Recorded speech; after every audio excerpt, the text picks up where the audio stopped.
Menantu hebat seperti dewa. Check-in kamar.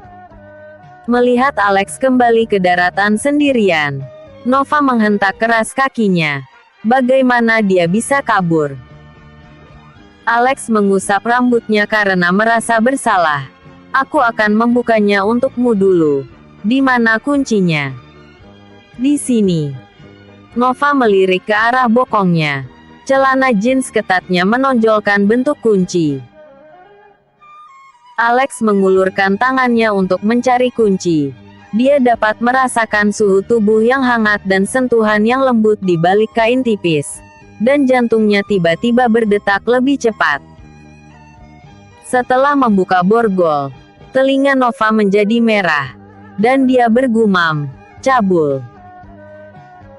Alex tahu bahwa si mesum telah melarikan diri. Nova tidak mempermasalahkannya karena dalam suasana hati yang buruk. Dia hanya berkata, "Sudah larut, ayo pulang." Setelah kegagalan ini, Nova harusnya tidak akan meminta bantuan Alex lagi. Tapi siapa sangka, keesokan paginya, Nova ke hotel untuk mencari Alex. Setelah keduanya berbicara untuk waktu yang lama, Alex tiba-tiba meninggikan suaranya. Alex bertanya, "Tidak ketemu?" Dengan begitu banyak polisi dan skala besar seperti itu, apa mungkin para pengedar narkoba itu hilang begitu saja? Nova menghela nafas dan berkata, "Jangan dibahas lagi. Kami segera pergi ke klub untuk menangkap mereka setelah mendengar informasi." Tapi siapa sangka, mereka mendapat bocoran berita, dan semua usaha jadi sia-sia. Alex mengerutkan kening dan berkata, "Aku yakin ada mata-mata di sekitarmu." Nova mengangguk dan berkata, "Pasti ada perdagangan narkoba di klub ini. Aku curiga Herring akan muncul di klub lagi ini. Karena dia terlalu hebat dan aku khawatir tidak dapat menangkapnya sendiri. Jadi aku datang untuk meminta bantuanmu." Alex mengangguk dan berkata, "Aku bersedia membantu Kapten Ardiansyah." Nova berkata lagi, "Kalau begitu kamu harus melakukan yang terbaik. Jangan seperti tadi malam.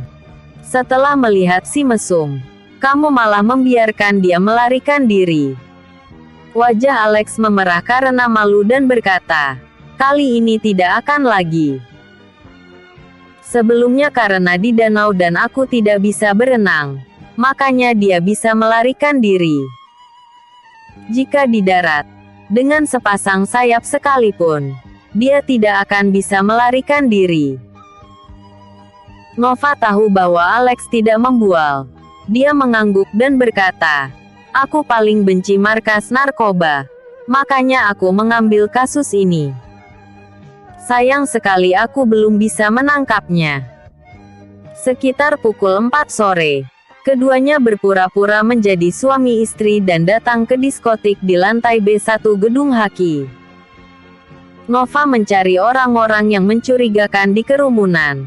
Lalu tiba-tiba berkata, "Ada yang tidak beres di sana. Wanita bergaun hijau itu pasti bermasalah. Benarkah?" Alex melihat ke arah yang dikatakan Nova, dan menemukan seorang pria berjanggut yang sedang memperkenalkan sesuatu kepada sepasang kekasih muda. Kedua kekasih muda itu tampak sangat serius, karena mereka terlalu jauh, dan ditambah suara musik yang nyaring. Alex sama sekali tidak bisa mendengar apa yang mereka katakan. Alex bertanya, "Nova, apa kamu bisa mendengar apa yang mereka katakan dengan jarak sejauh ini?" Nova tersenyum tipis dan berkata, "Ini tidak bisa bergantung pada pendengaran, tapi harus menggunakan pengamatan. Menurut pengalamanku selama bertahun-tahun, gadis itu memberi isyarat kepada pria itu dengan wajah serius. Orang normal tidak akan berperilaku aneh begitu." Alex tiba-tiba sadar, "Yang kamu katakan sangat masuk akal." Nova berkata lagi, "Mari kita mendekat lagi dan dengar apa yang mereka bicarakan." Kemudian, keduanya menari mengikuti alunan musik dan mendekati 3 orang yang sedang membicarakan bisnis. Alex berkata, "Nova, gimana kalau aku berpura-pura menjadi tamu?" Lalu bertanya kepada pria itu untuk membeli obat. Nova menggelengkan kepalanya dan berkata, "Tidak, itu akan semakin mudah mengekspos identitas kita." Bisnis mereka ini menjadikan nyawa sebagai taruhannya. Biasanya, orang asing tidak akan membicarakannya denganmu. Nanti kita ikuti mereka dan lihat bagaimana mereka melakukan transaksi. Jadi Alex dan Nova berpelukan, sambil menari dan diam-diam mendekati mereka. Pasangan muda dan pria berjanggut itu tidak memperhatikan mereka. Setelah menegosiasikan harga, pria berjanggut melihat sekeliling, lalu pergi tanpa berbicara. Alex terkejut. Apa dia menyadarinya? Saat Alex hendak bertanya, Nova memberi isyarat kepada Alex untuk tidak berbicara. Pasangan muda itu tidak menari. Mereka melihat sekeliling, lalu diam-diam pergi meninggalkan diskotik dan naik ke atas melalui lift. Alex dan Nova bergegas ke sana. Nova melihat ke lampu indikator lift dan berkata, "Mereka pergi ke lantai 3. Kita naik lewat tangga." Setelahnya, mereka naik ke lantai 3 dengan kecepatan tercepat, dan pas sekali melihat 3 orang itu memasuki kamar 317. Alex dan Nova melangkah pelan ke depan pintu kamar 317. Nova menunjuk ke kamar dan berbisik, "Aku akan mendengar apa lagi yang mereka katakan." Nova menempelkan telinganya di pintu, tetapi suara di dalam ruangan itu sangat kecil sehingga dia tidak bisa mendengarnya dengan jelas. Dia merasa cemas. Alex memiliki pendengaran yang tajam.